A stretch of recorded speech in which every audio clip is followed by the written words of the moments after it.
boys and girls, so the building out to the right, it kind of looks like a castle. That is Tucker Tower. It's kind of like the mascot of Lake Murray out here. That's right, where lots of tourists type people. So, it's named after Fred Tucker, who was a senator from Oklahoma during the Great Depression, and he was also a veteran of the First World War. And when he was fighting over in Europe, Germany specifically, he took a picture of a castle, and that's what they wanted to tell after the European castle. So that's why it looks kind of funky compared to most of the architecture you're accustomed to seeing here in the Deep South, right? Now, as far as why is the building there? Well, in the 1930s, during the Great Depression, you would think a lot of Oklahoma people would be quite supportive of FDR's New Deal policy. The economy was quite stagnant here in Oklahoma, and you're thinking, like, we gotta try something else. It's not working, so yeah, let's really lean into this FDR New Deal policy, support the president. That was not the case in Oklahoma, because our governor was a man named William H. Murray, better known as Alfalfa Bill Murray. And Alfalfa Bill Murray had just ran and lost in the U.S. presidency. And he was a little bit, to put it in today's terms, a little salty about losing the presidency. So FDR starts rolling out these New Deal policies, and he can't get Alfalfa Bill to pay attention to them. Alfalfa Bill's mentality is, I have the ideas not only to get the state out of the Great Depression, but the whole nation. So this guy in Washington, D.C., no offense, you're not here, you don't know what we need, so I got it. FDR starts rolling out these New Deal policies, Alfalfa Bill won't pay attention. So FDR eventually assigned Fred Tucker to go to Oklahoma and convince Alfalfa Bill Murray to sign off on the lake. And Fred Tucker was successful in doing so. He did it in two ways. Number one, he brought Alfalfa Bill Murray out here to this big hole in the ground. He said, Alfalfa Bill, I want you to look around at this big hole, and I want you to imagine that it's full of water. And I tell you what, imagine if we named it after you. Bill Murray, welcome to Lake Murray. You sign off on this lake, you're gonna have a legacy. You're gonna be remembered forever as the governor that signed off on the bill that pulled this great state of Oklahoma out of the Great Depression. You're gonna be in the history books, my man. Alfalfa Bill Murray's kind of listening to him, nodding his head. You know, Lake Murray, it's got a ring to it. I got a legacy coming, not so bad. Well, just as Fred Tucker thinks he has him convinced, Alfalfa Bill starts shaking his head, saying, you know, a legacy is great and all, but what do you have for me right now? Fred Tucker kind of rolls his eyes, reaches back in his back pocket, and takes out his wallet. Alfalfa Bill's eyes get big, like, okay, I like where this is going. Fred Tucker pulls a picture out of his wallet and hands it over to Alfalfa Bill. Alfalfa Bill opens up this picture with a puzzled look on his face. I don't get it. What's the scoop? Fred Tucker says, fine. You sign off on the lake. Not only will we name it after you, but we will build you your very own Governor Summer home. So, the picture he showed him was the picture he took, of course, in Germany. Man, that guy got some hair right there. Yeah. We'll have some LaFaves coming, so rock the boat, just don't tip it over, okay? Anyways, Alfalfa Bill says, that's more what I'm talking about. Not only do I get the lake named after me and the legacy behind it, but I get literally the only house on the state park, and it looks like a medieval castle. Sign me up. So they start building the lake in 1932. 1938, they opened the lake up to the public. 1936, 2 years before the lake was opened up, the Tucker Tower project got completely dropped. They dropped the project. It had no windows, no staircase, not even a roof on top of it. And it sat unfinished for over 20 years before they picked it back up in the 50s and turned it into what it is today, which is a museum commemorating the building of Lake Murray. So you can find a ton of history in there over the Great Depression, CCC, WPA, a ton of history in that building right there. The long story short, right now? Do what? Is it museum right now? Yeah, it's a museum. It's a museum. They close daily at 4:30 during the summer. But long story short, the whole reason that this lake is here today is because of that odd structure, that weird castle, and it never served its initial purpose because no governor ever spent a night inside of it. Yeah. The newer building ahead of the boat, that's the Nature Center. They built that in 2013, and that'll show you the ecology of Lake Murray, so kind of what you can find around the lake today, animals, insects, stuff like that. You go through the Nature Center, hike up the hill to the patio. It's 60 feet to the patio of Tucker Tower, and another 65 feet to the very top. You're 125 feet off the water. Both facilities are absolutely free of charge, so you do not have to pay to go in and check them out. And I strongly suggest, if you have not been yet, it is well worth the hike up the hill and getting up the staircase. And last thing, just kind of top it off a little bit, give you some historical perspective. If you look at the bricks that make up Tucker Tower, you will not find two bricks alike, because those are all hand chiseled bricks out of limestone, that big rock face.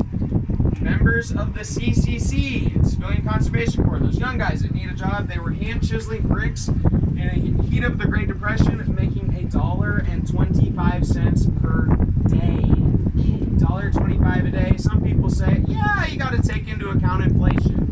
We'll do that then. Comes out to about $22 a day in chiseling bricks. So sometimes people say Hollywood over-exaggerates historical events. I can get behind that. However, if you ever watch a movie about the Great Depression, times were tough for sure. So if you guys, whenever we get back to the dock, I always like hearing stories about that. I've got, some grandparents that aren't with me anymore, but they, have stories about when their parents were going through stuff. And yeah, Great Depression, it's 100% how it was. Tough living. $22 a day, I couldn't survive on that nowadays. It's not happening.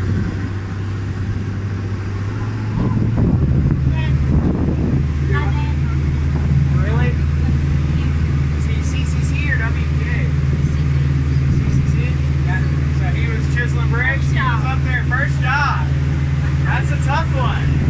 That's a tough one. I have a hard time getting kids to work for us at a job where you get to show up in a swimming suit and just go swimming half the day. You can't get them to work. So I don't know what happens since then. I also know nowadays, if you get in an economic crisis, all of a sudden you start getting these stimulus checks for free instead of like, hey, here's your hammer and a chisel, go build you a building. So things have certainly changed, I will say that.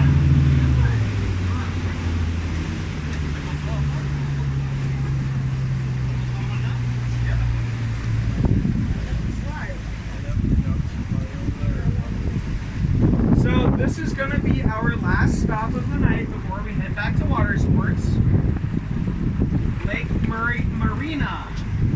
This is where a lot of locals are going to keep their houseboats, and that's really what Lake Murray is known for. You're going to see more houseboats in here per capita than any other lake in the state of Oklahoma. So tons and tons of houseboats, and most of the houseboats do not leave their slips because a lot of people that own these big houseboats do not know how to drive them.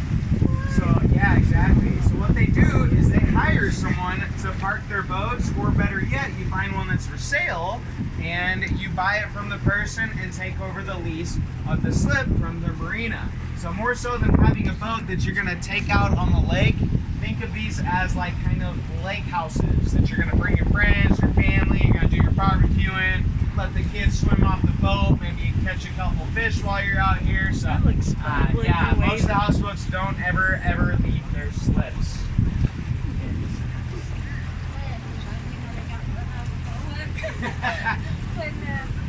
Watching the fireworks. Are you really? They turn around. Yeah, it's We thought that we just pushed them. Yeah.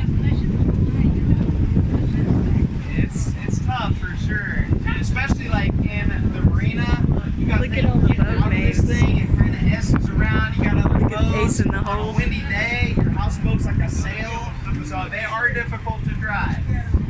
The biggest boat on the lake is going to be this one right here, biggest boat. Appropriately named Oversized Load. That boat is 21 feet wide by 115 feet long, and it's also a triple-decker boat. So when we drive by this thing, just keep in mind, you're looking at about 6,000 square feet of boats right there.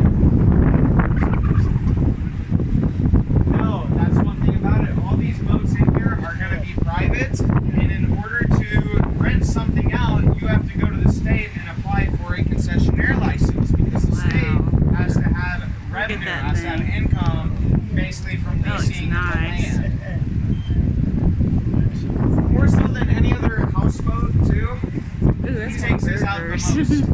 So he knows how to drive it, and he's also got a straight shot out and in. So more so than any other houseboat on the lake, you'll see that one out. 4th of July, it's going to be out there, and when that thing is lit up, it looks like a mansion going across the lake. Pretty impressive boat right there. This is Lake Murray Marina Boat Shop to the right. They are under new ownership. I don't even know if they've completely opened up yet, but they're going to rent out these smaller Avalons. The blue ones right there, the red ones, they're going to rent out those smaller pontoons. They also got a little gift shop in there. They sell gasoline, and last I checked, gas there was $5.50 a gallon. So if you ever bring your own private boat out to Lake Murray, do yourself a favor, bring yourself a private 5-gallon jug full of gas and gas up on the water. It's that convenience fee.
We're gonna come back here in about 2 minutes for the burgers. Everybody's excited. I've been telling them about it the whole trip.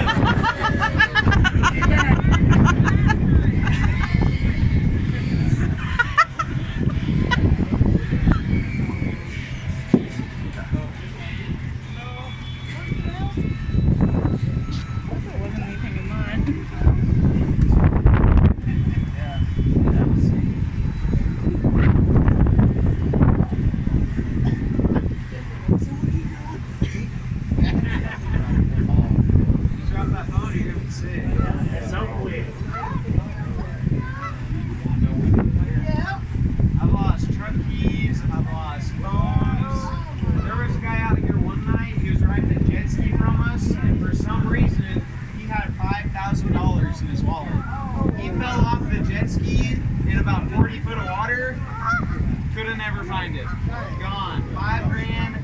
No return. Nothing. Dang.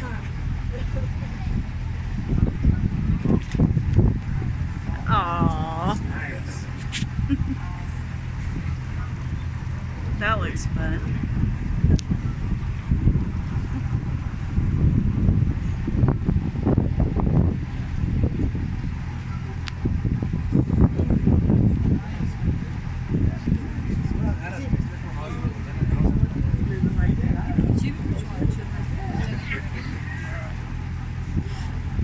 Here's the thing too, keep in mind, these houseboats are still on state park. So, you cannot live on your houseboat. Here's the deal. If you go pitch a tent over a Buster Drew's, one of the campsites, the longest you can stay is 2 weeks. So that etiquette is extended to Lake Murray Marina. So that kind of leads you to think, okay, well, I'll come stay on the boat for 2 weeks and then go home a night and come back out, right? Theoretically, it's kind of a gray zone. You can do that. However, there's the saying that good fences make good neighbors. And out here, there's not any fences. So your neighbors can see when you are overstaying your welcome, and you can get a bad reputation out here pretty darn quick. So most people are going to stay Friday and Saturday night, and Sunday night they head home, get ready for the work week. Friday night, here they come again.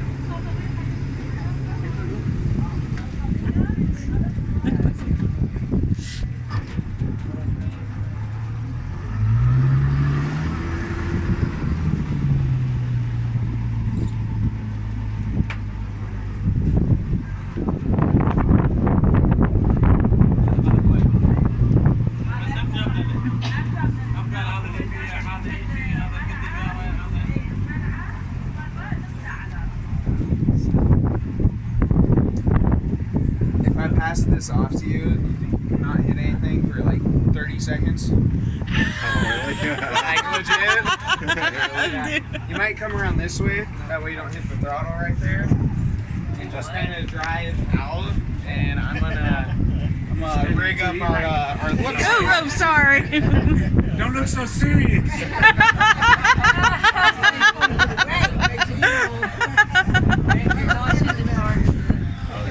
Oh, yeah. Alright, man, you did lovely.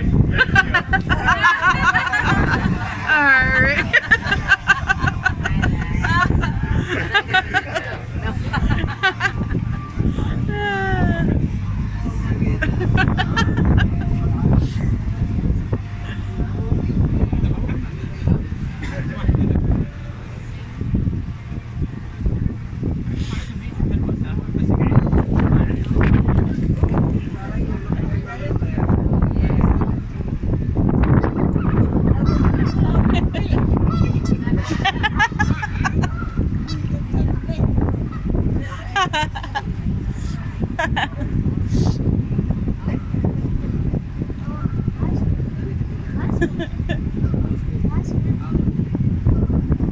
Man, look, they got a TV back there and everything.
Try not to blow away.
That'd be cool to sit out there.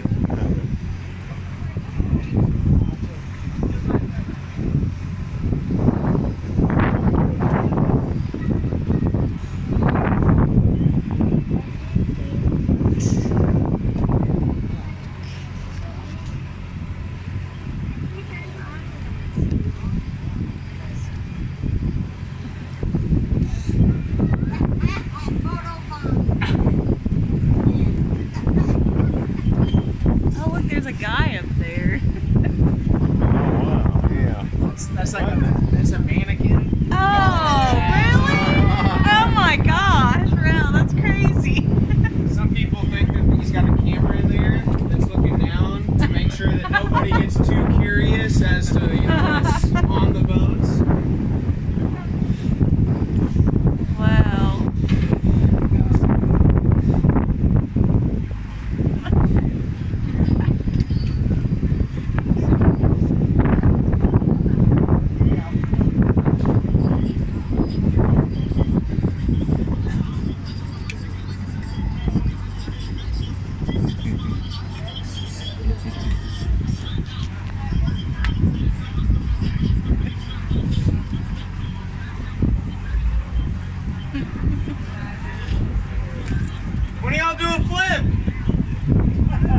Do a flip.